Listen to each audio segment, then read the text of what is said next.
Olá, tudo bem com você?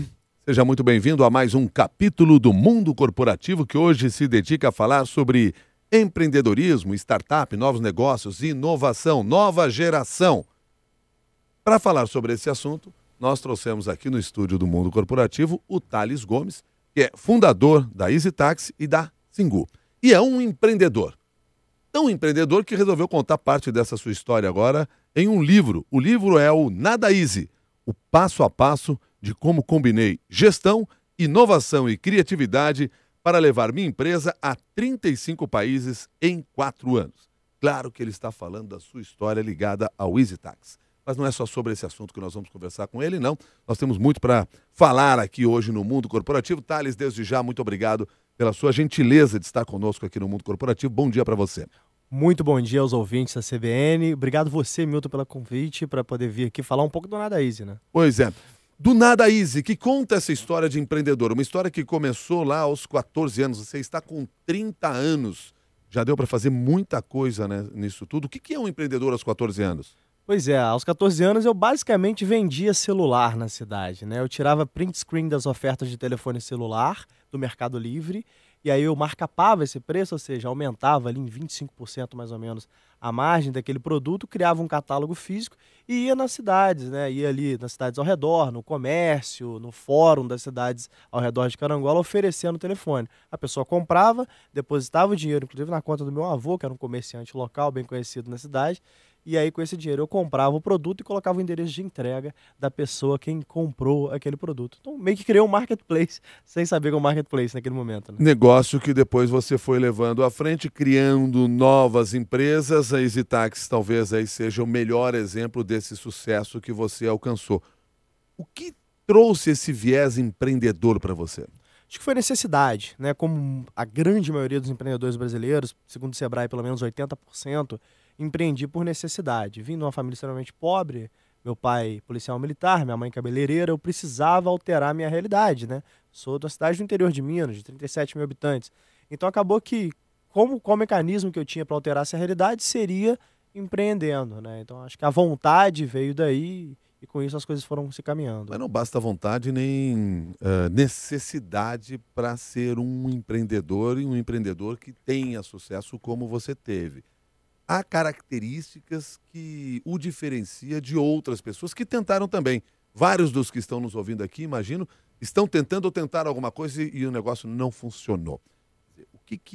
Qual é a chavezinha ali que muda esse cenário, que faz com que uma empresa consiga ter sucesso e que você tenha conseguido usar aí nos negócios que você criou? 3 pilares, Milton, que eu abordo no Nada Easy. Curiosidade, talvez um dos principais. O empreendedor ele precisa se atualizar, ele precisa estudar mais do que ninguém, aprender as novas tecnologias, aprender técnicas de gestão para aplicar no seu negócio.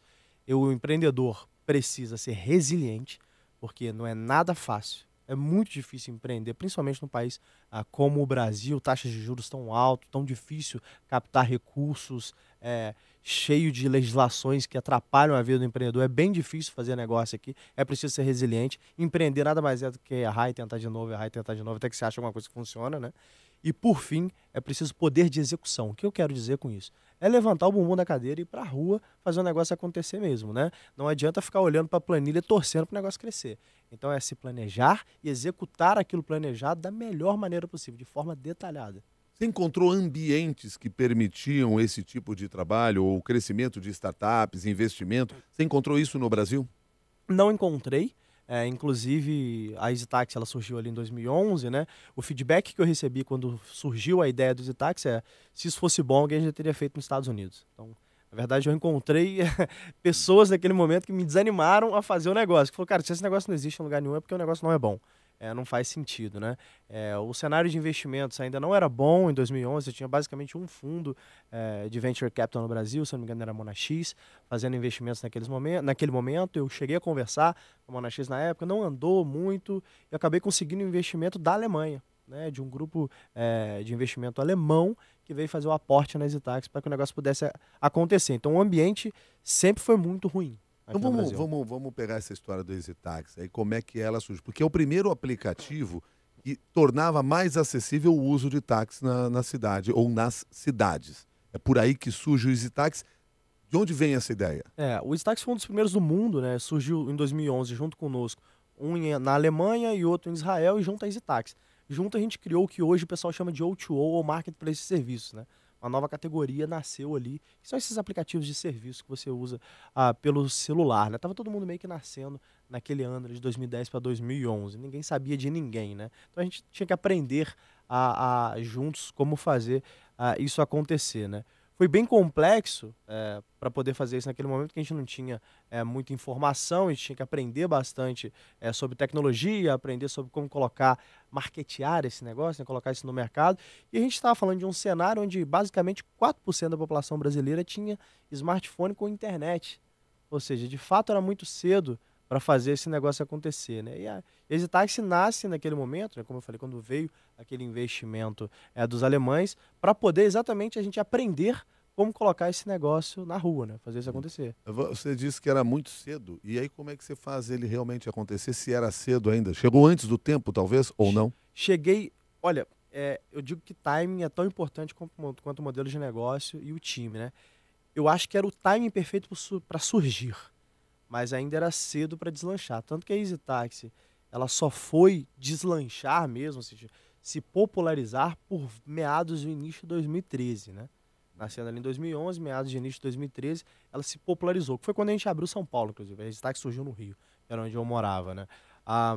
Ou seja, era cedo sim para o mercado. O mercado ainda estava conhecendo o smartphone com internet.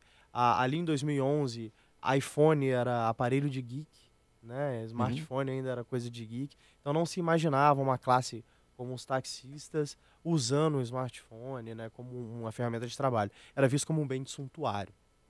Agora, você falou que abriu o EasyTax no Rio de Janeiro, mas você é mineiro, você foi para o Rio de Janeiro exatamente em função aí desse seu viés empreendedor. Eu fui para o Rio de Janeiro, na verdade, como eu saí de Carangola, né, ali, eu tinha uns 16 anos. Carangola, Minas. Minas. E aí passei para outra cidade, aí cheguei no Rio de Janeiro ali com 17 para 18 por causa da faculdade, né? Eu tinha passado numa faculdade no Rio de Janeiro. Faculdade de marketing. De marketing, tá. Tinha passado numa faculdade no Rio de Janeiro, queria cursar marketing. Era uma faculdade renomada no setor de marketing, era meu sonho estar nessa faculdade.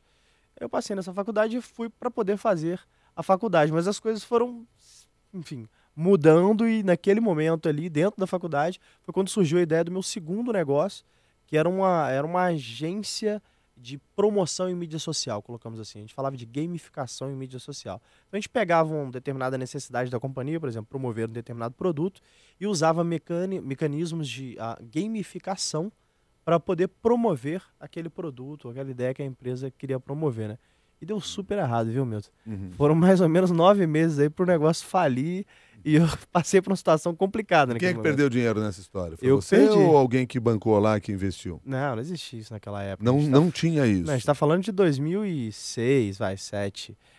Não, foi um pouquinho de dinheiro que eu tinha ali, que eu tinha conseguido juntar com os trabalhos que eu fazia, uns bicos e tal. E eu perdi o dinheiro. Foi complicado, porque eu morava sozinho, bancava as minhas contas, tive que me virar, larguei a faculdade, né, para poder fazer o negócio, e tive que me virar para poder conseguir me sustentar naquele momento. Você se formou em alguma coisa? Não, Não se formou. Você não teve essa necessidade? Não, acho que todo mundo tem necessidade de formação. Eu não tive a necessidade de uma formação clássica, né, na universidade.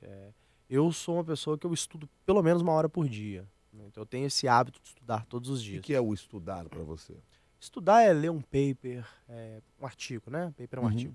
Ler um artigo, ou pegar um determinado livro de um assunto técnico e tentar dominar aquele assunto, e aplicar aquilo no dia a dia do meu negócio, ou na minha vida. Estudar isso. Eu falo pelo menos uma hora por dia. Se você não estudou no sistema clássico, como nós estamos falando aqui, fez a universidade, pós-graduação, mestrado, etc. e tal, onde é que você foi buscar conhecimento para se desenvolver como empreendedor? Porque por mais que você tenha características para ser um bom empreendedor, há conhecimentos que são práticos, necessários e fundamentais para que você faça realmente a coisa crescer. Sem a menor sombra de dúvidas. Onde eu fui buscar isso, como diria George Orwell, na aldeia global. Na aldeia global. Na internet, né? A internet, hoje em dia, só não aprende sobre qualquer assunto, não importa qual é ele, quem não quer ou quem é preguiçoso, né? Porque tá tudo na internet. Se você quiser fazer um MBA em Harvard, você entra ali na página de Harvard, baixa o conteúdo que vai ser abordado no MBA, procura aquele conteúdo ali, baixa ele para o seu computador e estuda. Você consegue estudar qualquer coisa.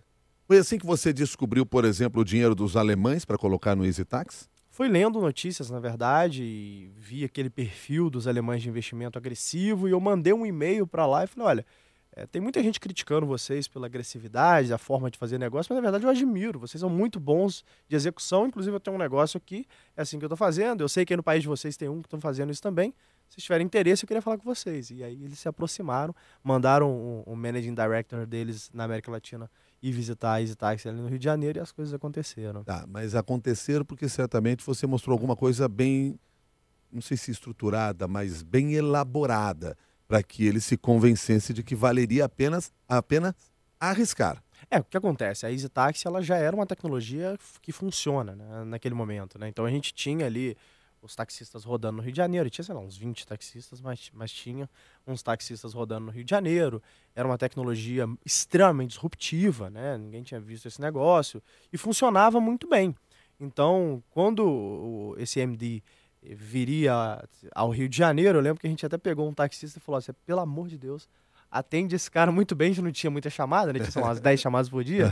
A gente colocou ele plantado ali na frente do aeroporto e falou assim, eu até pago tua diária de manhã, mas fica aí porque eu não sei que horas que ele vai chegar muito bem. Quando ele chamar, você atende, abre porta para ele. A gente quis mostrar que o negócio estava funcionando muito bem, né? Passou uma excelente impressão. Mas, brincadeiras à parte, apesar de ser verdade, a tecnologia era muito boa já, né? Então eles tinham duas opções, né? Ou esses caras teriam que fazer essa tecnologia do zero, que é difícil, era uma tecnologia complexa e que a gente já tinha, como a gente fala na linguagem do mercado, desculpa o termo em inglês, mas cracking the code, né? E eles preferiram investir na EasyTax naquele momento, né? Bom, da EasyTax parte para a Singu. O que é hoje a Singu? Explica para a gente e por que você entrou nesse ramo. Bom, a Singu é um marketplace de beleza. O que isso quer dizer, né? A gente economiza aquilo que as pessoas têm de mais valioso, o tempo. Ao invés dela se deslocar até um salão de beleza ou um spa, a gente leva o spa e o salão de beleza para dentro da casa das pessoas. Seja para fazer uma massagem, seja para fazer depilação, seja para fazer a unha, né? Então a Singu está inserida num mercado que movimenta no Brasil anualmente 46 bilhões de reais, que é o mercado de serviços de beleza, que é o terceiro maior mercado do mundo. Então quando eu olhei para esse negócio após a venda da EasyTax, eu falei, bom, talvez tenha alguma coisa para ser feito nesse mercado. Deixa eu ver se existe, enfim, algumas ineficiências, algumas necessidades não atendidas. E, de fato, o mercado é bem complicado para o lado do profissional de beleza, né? Os salões costumam pegar 70% do faturamento desse profissional para eles, né? Eu considero isso injusto, mas eu entendo também que os salões têm seu CAPEX, têm seus custos ali, que são altíssimos, para ter um ponto físico, né? Como eu sou uma plataforma digital, não tenho ponto físico, eu consigo diminuir esses custos e o que eu investiria em CAPEX, né, que é esse investimento em equipamento, eu invisto em marketing para atrair clientes para esse profissional, permitindo que ele seja aquilo que ele é, um artista. Né? E nós somos as páginas amarelas que conseguem clientes para eles, através do aplicativo. Eu vou lá no aplicativo e digo que quero um cabeleireiro e eu consigo contratar um que vai na minha casa? Cabeleireiro não, mas uma massagista, por exemplo, você conseguiria. Ah, tá. Uma massagista, quer dizer, que outro serviço vocês... A gente faz massagem, unha e depilação. Massagem, unha e depilação. Focamos nisso. Tá. A sua mãe era cabeleireira? Sim, a minha mãe era cabeleireira. De alguma maneira ela inspirou você, então, nesse processo, até porque você conhecia esse mercado de beleza. Eu cresci dentro de um salão de beleza, né? Então, boa parte da minha vida ali, os primeiros 5 anos eu morei com meus pais, e aí eu conheci, assim, o que era um salão de beleza, eu me lembro das dificuldades da minha mãe. Apesar de ser muito jovem, eu tenho uma recordação, memória de elefante, né? Uhum. Eu me lembro das dificuldades de manter um salão. E é a realidade que 90% dos donos de salão passam, que geralmente são muito pequenos, são microempreendedores que não têm, em sua maioria, capacidade de gestão, e salão é um business complicado de gerir, porque é um business de fluxo de caixa.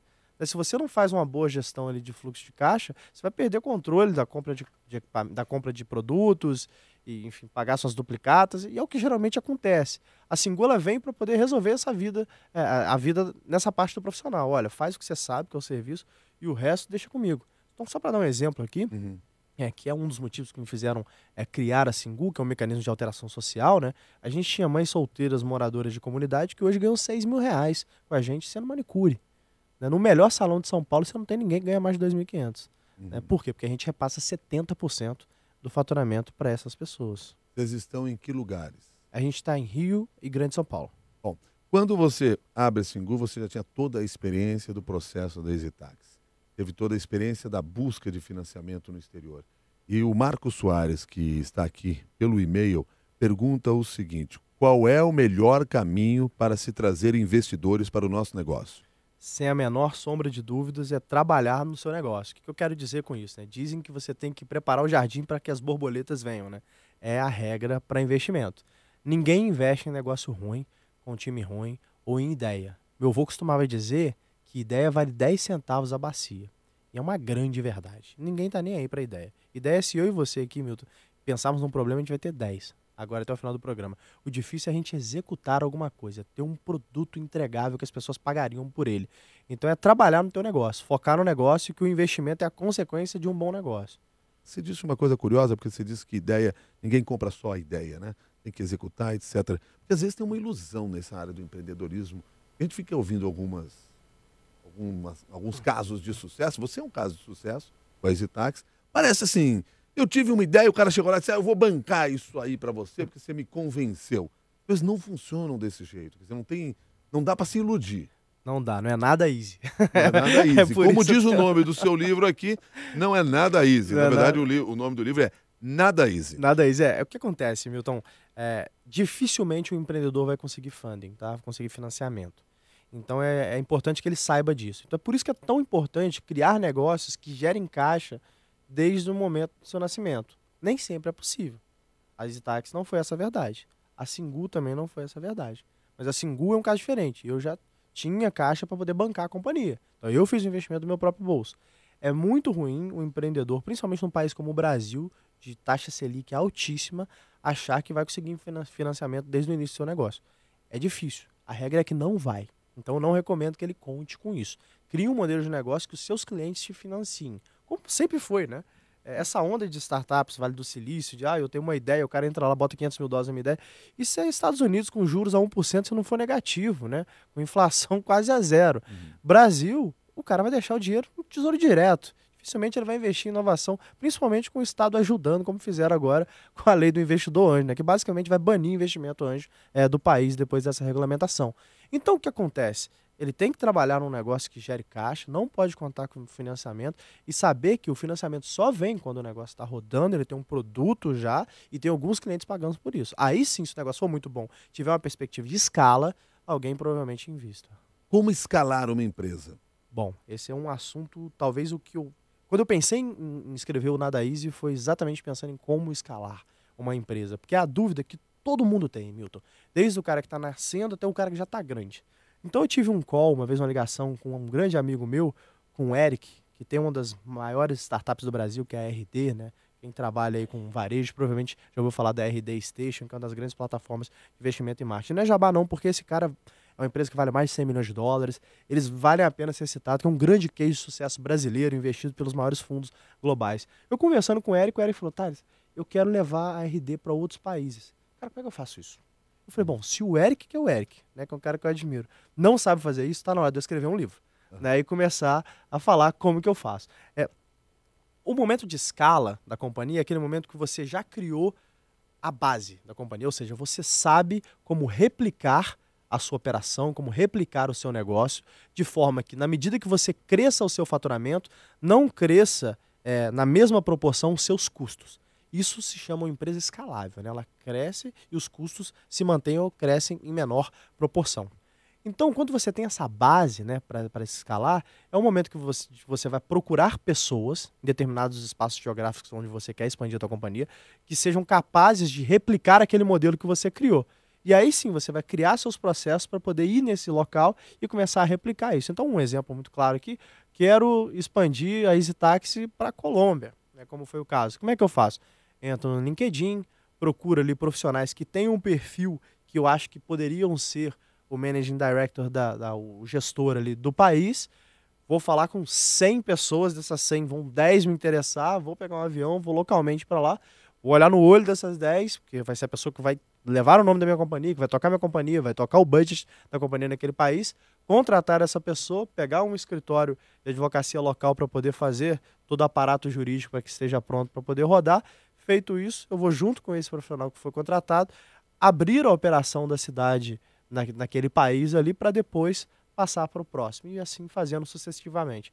Foi o que eu fiz com a EasyTax em 35 países, né? A gente abriu 420 cidades em 4 continentes e 35 países. Eu fui em grande maioria desses países replicando o modelo e contratando os gestores locais, né? Tá. A Edma Santos tinha feito essa pergunta sobre como escalar uma empresa e está registrado aqui. Só que eu acabei dando um passo à frente, pelo visto, depois de ouvir o que você está falando aqui.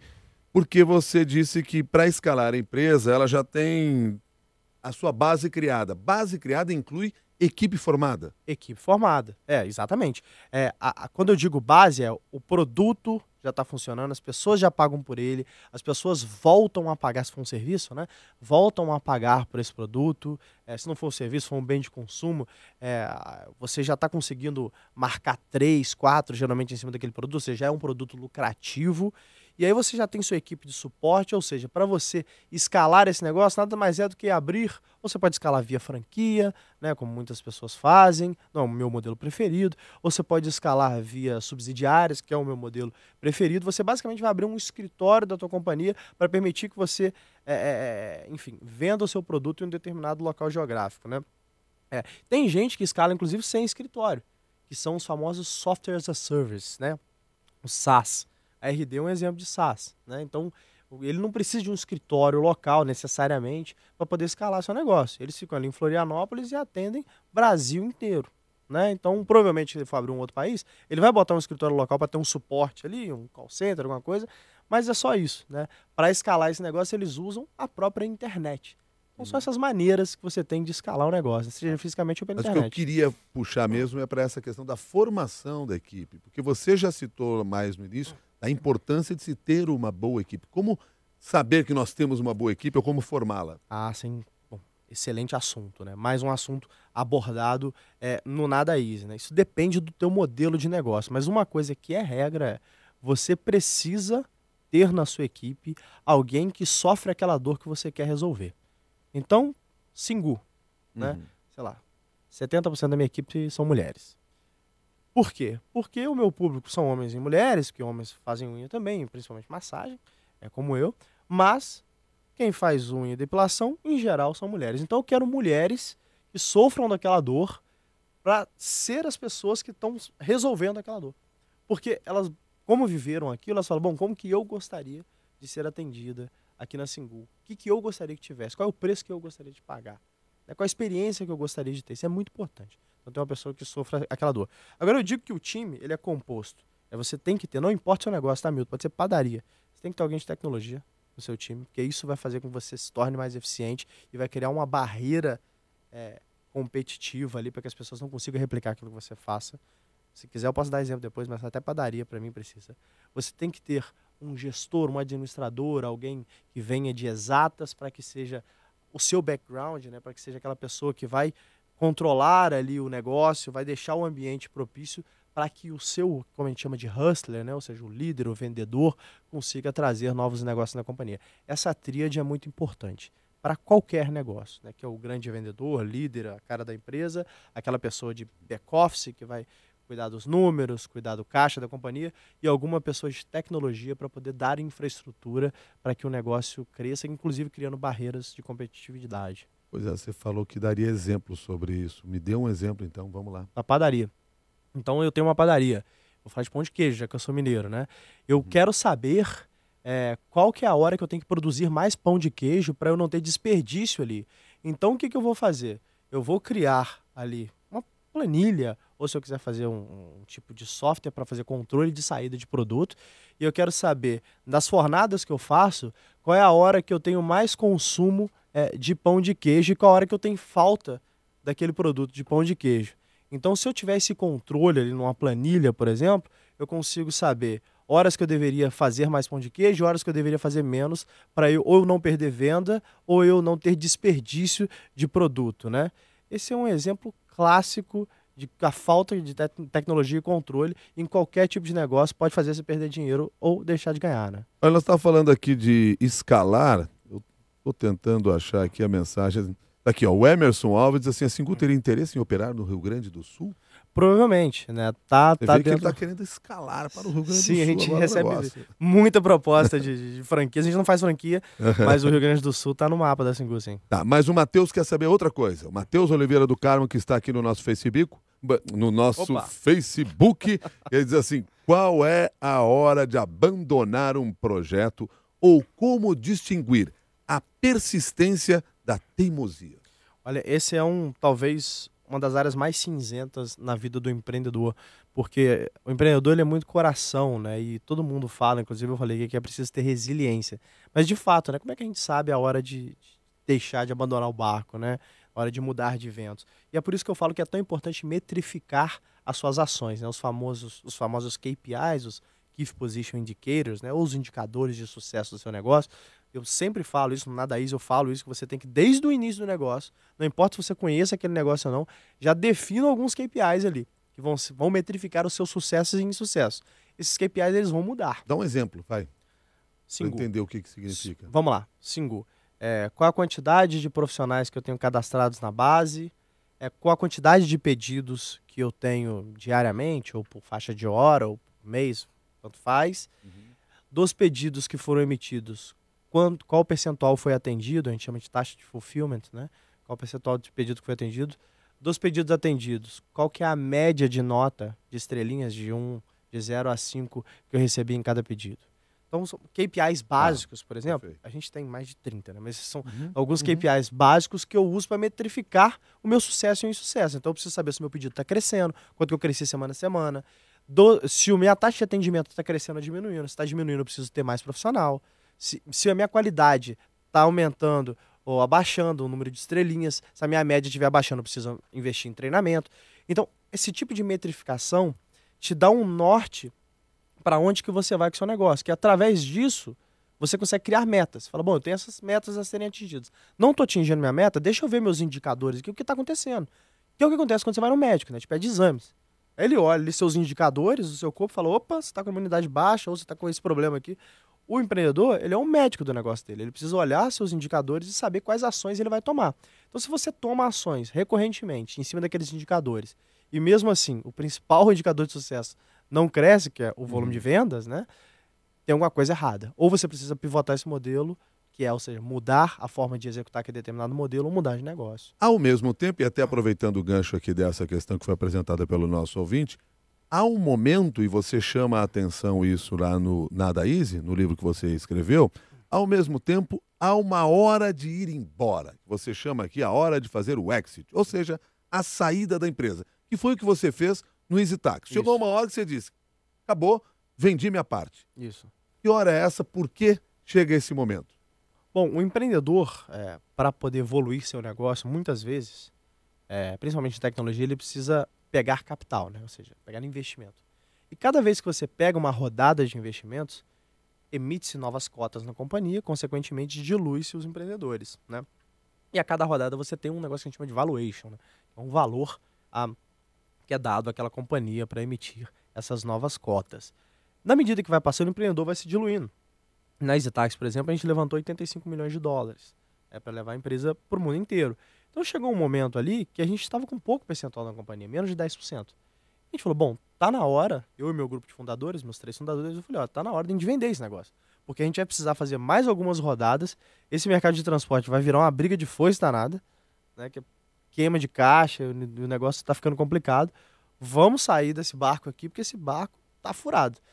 E foi o que aconteceu. A gente decidiu sair, né, vender a nossa participação, então conversamos com os investidores, tal, queríamos sair, fizemos a negociação, vendemos a participação, porque a gente achou que a gente ia precisar de muitas outras rodadas de investimento ainda até o mercado se estabilizar.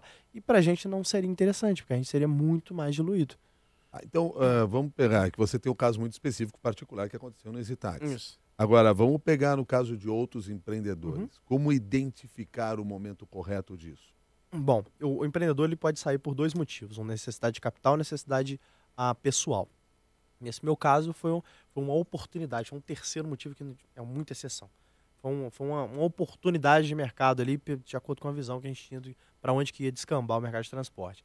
Agora, necessidade pessoal sei lá, eu tive um filho, ou tive um caso de doença na família, eu acho que eu preciso dar mais atenção à minha família, eu preciso fazer alguma outra coisa. Ou cansei disso tudo, quero ir embora, quero fazer outra coisa.